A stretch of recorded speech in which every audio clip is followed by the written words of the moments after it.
C'est évidemment un immense honneur que de défendre la société africaine. C'est un immense honneur de défendre des millions de femmes et d'hommes d'honneur qui ont été, tous ces derniers jours, magnifiquement incarnés et qui sont venus dire enfin que le monde, depuis qu'il existe, s'est toujours organisé pour que la partie du monde qui souffre et qui subit se taise et reste silencieuse. Et pour que le continent africain reste silencieux dans sa souffrance, il faut évidemment des gardes-chourmes. Il faut des gardiens de camp, parfois. Des gardes-chourmes, c'est-à-dire l'Empire américain et ses affidés, ses sous-traitants européens et ailleurs. Il faut des docteurs Diafoirius, des docteurs Folamour, qui prescrivent des ordonnances qu'évidemment les Africains ne savent jamais lire et ne respectent jamais. Des ordonnances, soi-disant potions magiques, qui se révèlent rapidement, des poisons qu'on distille à merveille, poisons chinois, et d'ailleurs peut-être que demain, les Chinois vont s'y mettre, et le mal sera alors absolu. C'est dire si, me semble-t-il, il n'y a guère de difficulté pour que votre cour déclare coupable la Banque mondiale et les autres, ses complices, l'association de malfaiteurs. Il n'y a guère de difficulté parce que le bilan est évidemment effrayant. Les chiffres sont meurtriers et les statistiques assassines. Il suffit d'adosser et de se souvenir que pendant la période de 20 ans écoulée, où les premiers plans d'ajustement structurel, et on va le voir rapidement, des plans de destruction, d'appauvrissement structurel se sont mis en place, à côté, les statistiques parlent et sont éloquentes sur la tragédie qui se déroule devant nous. Le taux moyen d'espérance de vie a tragiquement baissé, 46 ans aujourd'hui, qu'on ne cesse de manipuler le sida cyniquement pour oublier que par ailleurs, ce taux de mortalité, s'il augmente, il est lié évidemment à la baisse importante, significative du revenu par tête d'habitant en Afrique. Bref, la messe est dite. La messe est dite. Les plans d'ajustement structurel ont globalement échoué. Ces 50 millions d'enfants africains dont la mort est programmée pour les 5 prochaines années. Ces 3 millions de morts de paludisme qui sont programmés pour l'année prochaine. Et on va dire, face à ces chiffres meurtriers, que la Banque mondiale et les autres ont sans doute triomphé. On ne peut pas le dire. Et on ne le dira pas. Et on le dira d'autant moins que les plans d'ajustement structurel, de toute évidence, ont mis l'Afrique dans un cercle vicieux, mais aussi un cercle absurde. Et ce cercle vicieux, il a commencé, vous le savez, la Cour l'a parfaitement compris, par la dette. La dette qui est comme une pierre au cou de l'Afrique. La dette qui est comme le signe de l'allégeance de l'esclave à son maître. La dette dont les chiffres parlent d'eux-mêmes. 220 milliards de dollars en 2003.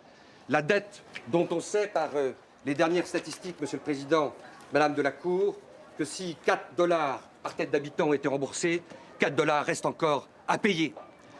Et que de toute évidence, cette dette, elle a mis à genoux et elle met à genoux l'Afrique parce qu'elle lui vole sa souveraineté financière et son indépendance économique. Elle a mis à genoux l'Afrique parce qu'elle a démantelé sa fonction publique. Elle a mis à genoux l'Afrique parce qu'elle a obligé l'Afrique à brader ses services publics au mieux des intérêts des prédateurs financiers. Elle a mis à genoux l'Afrique parce qu'elle a mis par terre certains de ses hôpitaux publics. Elle a mis à genoux l'Afrique parce qu'elle a privatisé l'école par la faiblesse des revenus conférés aux fonctionnaires publics. Elle a mis à genoux l'Afrique et l'Afrique devient ainsi le miroir sinistre de ce que le monde est en train d'écrire, c'est-à-dire un monde privatisé. Et dans ce monde qui se privatise devant nous, la Banque mondiale, qui devrait être la banque de l'humanité, est devenue la banque de l'inhumanité. Cette Banque mondiale est devenue la banque de l'inhumanité parce qu'elle est devenue le cheval de Troie du capitalisme financier. Alors évidemment, on nous dira que la corruption est partagée entre les Africains et les Européens. Mais va-t-on dire tout à l'heure de l'autre côté de la barre que les Africains ont inventé la corruption? Va-t-on dire qu'il y a un chromosome de la corruption en Afrique? Va-t-on oublier que les corrupteurs viennent des pays riches et jamais des pays pauvres? Va-t-on oublier que les pays du G8 nous condamnent de mettre à genoux l'Afrique et la Banque mondiale brocarde ensuite l'Afrique en les menaçant de suspendre toute aide publique parce qu'ils sont devenus les pays les plus corrompus de la planète? La boucle est ainsi bouclée. On confond la cause et la conséquence. Le meurtre ici se dédouble avec sa facette sinistre, le cynisme de la Banque mondiale. Alors, loin de nous l'idée, Monsieur le Président, Madame, Monsieur, de prétendre que la Banque mondiale, comme le dieu Moloch, se nourrit des enfants africains. Loin de nous l'idée de dire que la Banque mondiale déteste le potable et le rail public.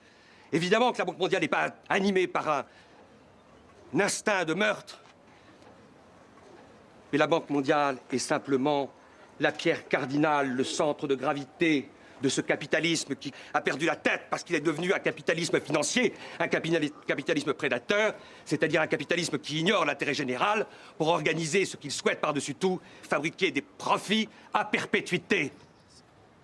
Car la Banque mondiale cherche évidemment de temps à autre à s'humaniser. Et je vais donner un exemple de l'humanisation formidable de la Banque mondiale. Qui a dit il y a quelques jours à Paris, avec des larmes de crocodile, chaque semaine, 200 000 enfants malades de moins de 5 ans meurent dans le monde en voie de développement. C'est Paul Wolfowitz qui l'a dit. Vous savez, Paul Wolfowitz, celui qui a conceptualisé la guerre en Irak, dont le coût est supérieur au coût qu'il faudrait mettre pour organiser de l'eau potable dans toute l'Afrique et sauver tous les malades du sida en leur offrant à tous des génériques.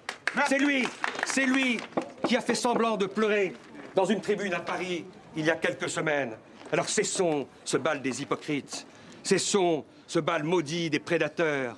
Arrêtons-nous un instant sur les derniers arguments de la Banque mondiale. Il y aurait une malédiction sur l'Afrique.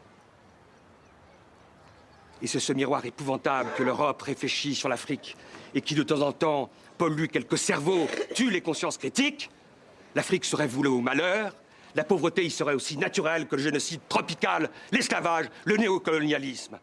Et cette espèce de fatalité, on la trouverait également dans cette certitude, l'Africain est toujours ignare. Et d'ailleurs, que n'a-t-on entendu de l'autre côté de la barre il y a quelques jours, quand Mme Souko a déposé, et elle a eu le toupet, Mme Souko, de dire qu'elle savait lire un bilan. Femme savante, a-t-on dit de l'autre côté de la barre. Femme savante, mais oui, les Africains, la complexité du monde, elle est irréductible pour eux. Ils n'y connaissent rien. Et puisqu'ils n'y connaissent rien, ça permet de disqualifier et de délégitimer tout esprit critique, cet esprit critique que courageusement on a entendu il y a quelques instants du côté de la barre. Alors oui, vous allez déclarer coupable la Banque mondiale d'avoir abusé de la confiance du peuple africain. Oui, vous allez déclarer coupable la Banque mondiale de non-assistance à peuple en danger. Oui, vous allez déclarer coupable la Banque mondiale de ne pas avoir respecté son mandat d'origine, c'est-à-dire servir l'humanité. Et ce faisant, vous allez réouvrir la voie de l'utopie que chacun de nous voit de l'œil intérieur et qui permet de dessiner un monde nouveau derrière les collines. L'utopie qui est, en quelque sorte, ce bélier africain qui vient se frotter et déchirer le froc de la raison d'État du marché. L'utopie, demain, pour éviter ce qui se prépare dans les banlieues d'Accra, d'Abidjan et du Caire, c'est-à-dire que des gamins ivres de pauvreté et de souffrance, ce demain se transforment en boules de feu. Vous allez donc déclarer coupable la Banque mondiale de redevenir une banque de l'humanité. Vous allez déclarer coupable la Banque mondiale pour les crimes d'inhumanité et du cynisme qu'elle commet depuis 20 ans. Et évidemment, la seule peine possible, c'est la peine la plus modeste. C'est la peine la plus douce. Car Paul Wolfowitz, on ne va pas le jeter dans le Niger, les Caïmans n'en voudront même pas. La peine qu'il faut prononcer, et c'est ce que nous vous demandons,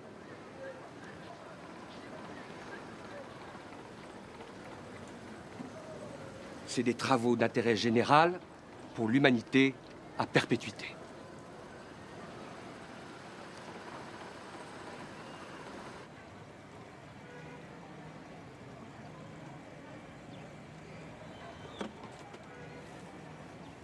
J'ai l'insigne honneur de comparaître devant votre juridiction pour prêter ma robe à la défense d'une noble et juste cause, mais surtout prêter ma voix aux 100 voix d'Afrique qui, depuis 25 ans, subissent la loi d'airain de l'ajustement, cette loi du plus fort qui jamais n'a su être la meilleure. Oui, Monsieur le Président, l'ajustement est un mal organisé, structuré, administré et inoculé à nos peuples. Ce mal, Monsieur le Président, c'est le cynisme de la dette, le cycle vicieux de la dette Cette dette qui a fini de ruiner nos économies et qui nous a aspiré toutes nos forces vitales alors qu'on n'a pas encore fini de payer. Que faut-il faire devant la violence de la dette? J'entends les latino-américains. Ils nous ont dit, Monsieur le Président, la deuda es impagable. La dette est tout simplement impayable. Oui, Monsieur le Président. Elle est impayable parce qu'elle est illégitime. Elle est impayable parce qu'elle est violente. Elle est impayable parce que tout simplement, elle est insoutenable. À la violence de la dette vient s'ajouter le bradage de nos biens publics, de nos services publics, de nos services sociaux de base, la privatisation. Après avoir privatisé la santé, alors que entre juin et septembre 2005, 42 000 personnes sont mortes du choléra, cette maladie du Moyen-Âge qu'on croyait à jamais éradiquer de nos villes et de nos campagnes. Mais qu'on n'aille pas plus loin, Monsieur le Président. Ici, dans cette chambre, gît et gémit un malade. Entendez-vous sa complainte? Elle m'est parvenue aux oreilles et nous privatisons la santé. Ce n'est pas fini. On privatise l'éducation. Conçue comme un droit universel, l'acquisition du savoir et de la connaissance, qui doit être la chose la mieux partagée. Pendant que 2/3 de nos enfants sont analphabètes, on nous demande de payer pour acquérir le savoir et la connaissance. Ce n'est pas fini, Monsieur le Président. On a privatisé, on a bradé nos services publics. Comment privatiser l'eau, Monsieur le Président? Le Djoliba, le Sénégal, le Zambèze, le Limpopo, nos fleuves privatisés avec nos contes, nos légendes, nos traditions enfuis dans les courants, dans les rivières et dans nos lacs. Cela n'est pas admissible. Ce peuple, c'est la veuve qui pleure la mort prématurée de son mari, enfui sous les décombres de l'ajustement. Ce peuple, c'est l'orphelin qui réclame le sein de sa mère, emporté dans les couches, alors qu'il exigeait tout simplement un dû, les soins primaires de santé. Ce peuple, Monsieur le Président, c'est le père de famille, ce compressé du rail, ces messieurs que vous avez entendus, ces dames qui vous ont supplié à votre bar. Le père de famille qui a vu son autorité, qui a vu son influence, qui a vu sa dignité diluée et emportée par un licenciement injuste. Ce peuple, Monsieur le Président, c'est enfin Zégué Bamba. Avez-vous, Monsieur le Président, entendu la complainte de Zégué Bamba? Ce paysan qui vous dit « Mais pourquoi, comme alors, je ne sème pas? Pourquoi, quand je sème, je ne récolte pas? Et pourquoi, quand je récolte, je ne mange pas ?»